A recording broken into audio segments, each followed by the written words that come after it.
Bonjour tout le monde, je suis Antoine. Gabriel, j'ai passé un week-end fantastique à la plage. Il faut que je te raconte cette journée parfaite. Bienvenue sur War Spoken French, cher auditeur. Antoine, tu as l'air bronzé et détendu. Raconte-moi cette escapade à la mer. Samedi matin, je me suis levé très tôt pour éviter les embouteillages. J'ai pris ma voiture direction la côte atlantique, près de Biarritz. Excellente idée de partir tôt. Moi aussi, je préfère arriver à la plage avant 10 heures. Et tu avais préparé ton sac de plage la veille.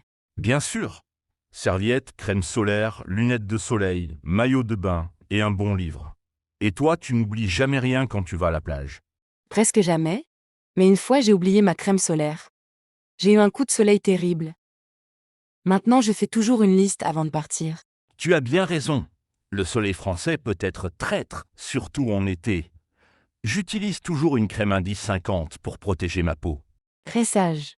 Et quand tu es arrivé à la plage, il y avait déjà beaucoup de monde. Les plages françaises sont souvent bondées en été. Heureusement, il était encore tôt. J'ai trouvé une belle place près de l'eau, pas trop loin des toilettes et de la buvette. L'emplacement parfait. Et l'eau, elle était bonne? Moi, je trouve que l'océan Atlantique est souvent plus frais que la Méditerranée.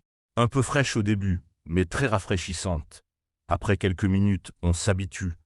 J'ai nagé pendant une demi-heure, c'était délicieux. J'adore cette sensation. Et après ta baignade, tu as fait quoi? Tu t'es allongé au soleil pour bronzer. Exactement. J'ai étalé ma serviette, mis mes lunettes de soleil, et j'ai lu mon livre tout en écoutant le bruit des vagues. Le paradis. Et tu as déjeuné sur la plage? Beaucoup de plages françaises ont des restaurants avec vue sur mer. J'ai acheté un sandwich et une boisson fraîche à la buvette. Déjeuner les pieds dans le sable, face à l'océan, c'est magique. Je t'envie? Et l'après-midi, tu as fait des activités nautiques. Parfois, on peut louer des pédalos ou faire du surf. J'ai essayé le paddle pour la première fois. C'était difficile au début, je suis tombé à l'eau plusieurs fois, mais très amusant. Le paddle, c'est fantastique. Et tu n'étais pas seul à la plage? Tu as rencontré des gens sympathiques. Oui, une famille à côté de moi était très gentille. Leurs enfants construisaient des châteaux de sable énormes. Ça m'a rappelé mon enfance. Les châteaux de sable, c'est intemporel. Et tu es resté jusqu'à quelle heure? Moi, j'adore regarder le coucher de soleil sur l'océan. Justement, je suis resté jusqu'au coucher du soleil. Le ciel était orange et rose, absolument magnifique. Un moment inoubliable. Ça donne envie. Et maintenant, parlons de nos auditeurs. Quels conseils donnerais-tu pour une première journée à la plage en France? Premier conseil, arrivez tôt pour avoir une bonne place et éviter la foule. Les meilleures heures sont entre 8 et 10 heures du matin. Deuxième conseil, ne jamais oublier la protection solaire. Crème, chapeau, lunettes de soleil, et même un parasol si possible. Troisième conseil, respectez l'environnement. Ramassez ses déchets, ne pas déranger la faune marine, respectez les dunes protégées. Quatrième conseil, se renseigner sur les conditions de baignade. Certaines plages ont des courants dangereux ou des méduses. Et cinquième conseil, prévoir de l'eau douce pour se rincer et de quoi se changer. Rentrer chez soi avec du sable partout, c'est désagréable. Excellent conseil. Et maintenant le vocabulaire essentiel pour la plage. Qu'est-ce qu'on dit quand on arrive? On peut dire, excusez-moi, cette place est-elle libre, ou pouvons-nous nous installer ici? Pour demander des renseignements, on dit où sont les toilettes? Ou y a-t-il un maître nageur sur cette plage? Pour louer du matériel, on demande combien coûte la location d'un parasol. Ou avez-vous des planches de surf à louer? Si on a un problème, on dit au secours ou j'ai besoin d'aide. Et pour être poli avec les voisins, votre ballon ne me dérange pas. Pour parler du temps, on dit il fait un temps magnifique, ou le soleil est vraiment fort aujourd'hui. Et pour l'eau? L'eau est délicieuse ou les vagues sont parfaites pour surfer. Ou la mer est un peu agitée aujourd'hui. Maintenant, parlons des différents types de plages en France. Il y a les grandes plages de sable fin sur la côte atlantique. Oui, comme les plages des Landes ou de Vendée. Parfaites pour les familles avec de jeunes enfants car le sable est doux. Et il y a les plages de galets sur la côte méditerranéenne, comme à Nice. Moins confortable, mais l'eau est souvent plus claire. Et n'oublions pas les petites criques cachées en Bretagne ou en Corse. Plus sauvages et souvent moins fréquentées. Et les plages naturistes pour ceux qui aiment bronzer intégralement. La France est très tolérante sur ce sujet. C'est vrai. Et parlons des activités qu'on peut faire à la plage en dehors de la baignade. Il y a le beach volley, très populaire sur les plages françaises. On trouve souvent des terrains aménagés. Et la pétanque? Beaucoup de Français apportent leurs boules pour jouer sur le sable. C'est convivial et amusant. Sans oublier la lecture. Lire un bon livre à l'ombre d'un parasol, c'est un plaisir simple mais délicieux. Et pour les plus actifs, il y a la course à pied sur le sable. C'est excellent pour les muscles et très rafraîchissant tôt le matin. Et les enfants adorent chercher des coquillages. En Normandie ou en Bretagne, on trouve de magnifiques coquilles Saint-Jacques. Bonne idée? Et maintenant parlons de la sécurité à la plage. C'est un sujet important surtout pour les familles. Toujours surveiller les enfants près de l'eau, même s'ils savent nager. Les courants peuvent être dangereux. Et respecter les drapeaux de baignade. Rouge signifie baignade interdite, orange baignade surveillée, vert baignade autorisée. Et ne jamais se baigner seul dans des endroits isolés. Il vaut mieux choisir des plages surveillées avec des maîtres nageurs. Et attention aux coups de soleil. Même par temps nuageux, on peut brûler. Le sable et l'eau réfléchissent les rayons du soleil. Et boire beaucoup d'eau. La déshydratation arrive vite au soleil, surtout si on fait du sport ou si on nage longtemps. Très important.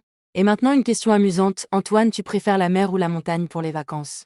C'est difficile à choisir. La mer pour la détente et les sports nautiques, la montagne pour les randonnées et l'air pur. Moi, ça dépend de la saison. L'été, je préfère la fraîcheur de la mer. L'hiver, j'aime le charme de la montagne enneigée. Et toi, tu as une plage préférée en France? Moi, j'adore les plages sauvages de la Corse. J'ai un faible pour les plages de Normandie. Moins chaudes mais avec un charme authentique et une lumière magnifique. Excellent choix. Et parlons des spécialités culinaires qu'on trouve près des plages françaises. Les fruits de mer, bien sûr. Huîtres, moules, crevettes. Rien de mieux qu'un plateau de fruits de mer face à la mer. Et les glaces artisanales. Chaque station balnéaire a son glacier avec des parfums originaux. Moi, j'adore la glace au caramel au beurre salé. Délicieux. Et les crêpes bretonnes sur les plages de Bretagne. Sucrées ou salées, elles sont parfaites pour reprendre des forces. Et n'oublions pas les boissons fraîches. Un citron pressé ou une bière bien fraîche après une journée au soleil, c'est le bonheur. Absolument. Et maintenant parlons des souvenirs qu'on peut ramener de la plage. Les coquillages, bien sûr. Mais attention, dans certaines réserves naturelles, il est interdit de ramasser quoi que ce soit. Et les galets polis par la mer. Ils font de jolis souvenirs et on peut les peindre pour en faire des décorations. Et les photos. Avec les smartphones, c'est facile de capturer les plus beaux moments et les magnifiques couchers de soleil. Et pourquoi pas un carnet de voyage? Noter ses impressions, dessiner les paysages, coller des tickets de manège ou de restaurant. Excellente idée. Et maintenant, Gabriel, as-tu des anecdotes amusantes de tes journées à la plage? Oh oui! Une fois j'ai construit un château de sable si beau que les enfants venaient le photographier avec leurs parents. Quel artiste! Moi, je me souviens d'une partie de beach volley épique qui a duré 3 heures. J'étais épuisé mais ravi.